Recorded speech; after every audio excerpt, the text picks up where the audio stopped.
Hello everyone, this is Joe Brewer here in Bioparque Moncora in Barichara, Colombia.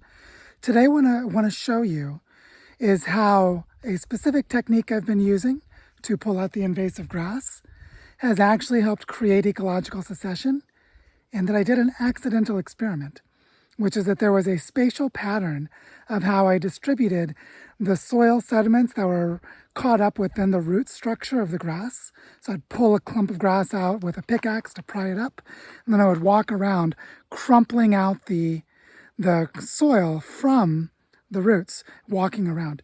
And this would create a porous mulch layer from the soil itself.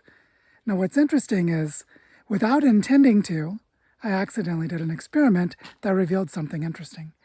And that is that the places where I did this, where I prepared the mulch layer by breaking apart and creating porous, nutrient-rich substrate about this thick, about 4 or 5 centimeters or 2.5 inches deep. Well, in the places where I did that, 3 months later, there's all of this ground cover of native plants. So let me just bring you down closer so you can see. Here on the ground, so all of this ground cover, all these bushes and shrubs and ground cover plants, all of them are native. They all planted themselves. Several of them have flowers that have attracted pollinating insects. And this whole area, I had prepared the soil this way. But under the 2 acacia magnum trees, because they already had a lot of mulch from the leaves that they drop, I just chose not to put any there.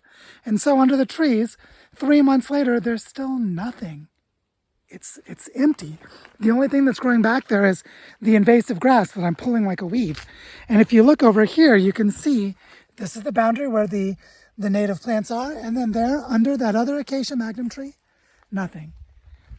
And you might just think that it's because this soil has more shade, but that's not the case. Because over here next to our retention pond, right across here, which is some of the area that during most of the day has a lot of sun, is more hard-packed. And even though it's hard-packed clay, I did the walking around and putting the soils on it, and you can see all of these native ground covers starting to grow in here.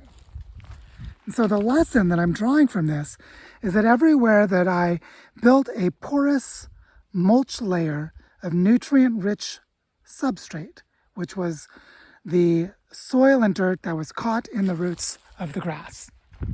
And as I pull a clump of grass, and I do this with it, I pick it up and I start breaking all that dirt out of it and drop it, it starts to make a layer that is more conducive to growth of the native ground cover plants and bushes. So what I'm doing now, as another experiment, so we'll be able to see later, is here is the boundary between the acacia magnum tree and the grass I haven't pulled yet. And as I'm starting to pull out a little section of this grass, an area that's about 2 meters by 5 meters, or about 6 feet by 15 feet, and I pull out this rectangle worth of grass. I've already started doing it and have a little here. Well, I'm putting all that down. You can see it right here because I've already started.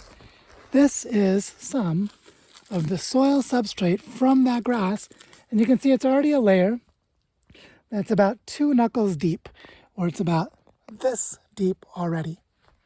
And so I'm going to make a line of this across here, and the intention, if it works, is that I'll end up with native ground cover and bushes and shrubs that grow here that become a seed bank for future propagation of those native plants, and that starts to create a wall or a frontier boundary with the invasive grass that I'm slowly pulling, but as you can see, there's a lot of it there. So I'm going to be pulling it in stages over the next 1 year, 2 years as I expand this area.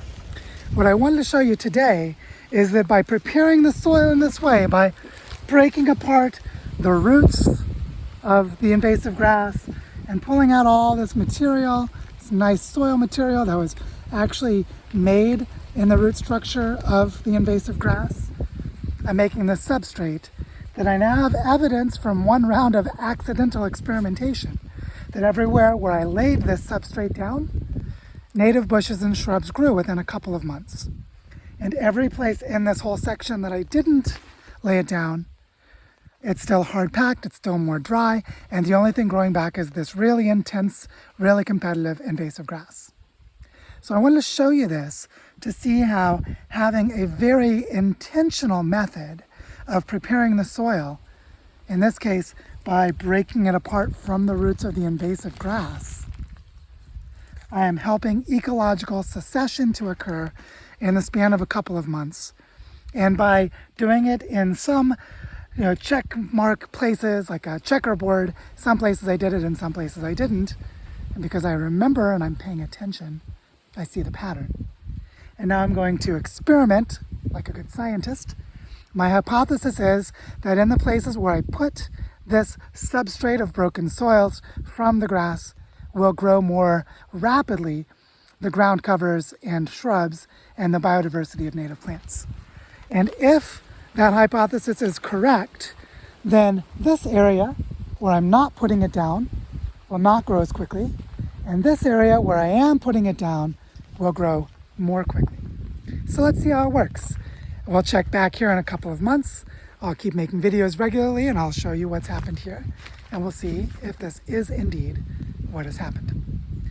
So I hope this kind of observational technique and experimental mindset helps inspire you to go out and regenerate some degraded land where you are.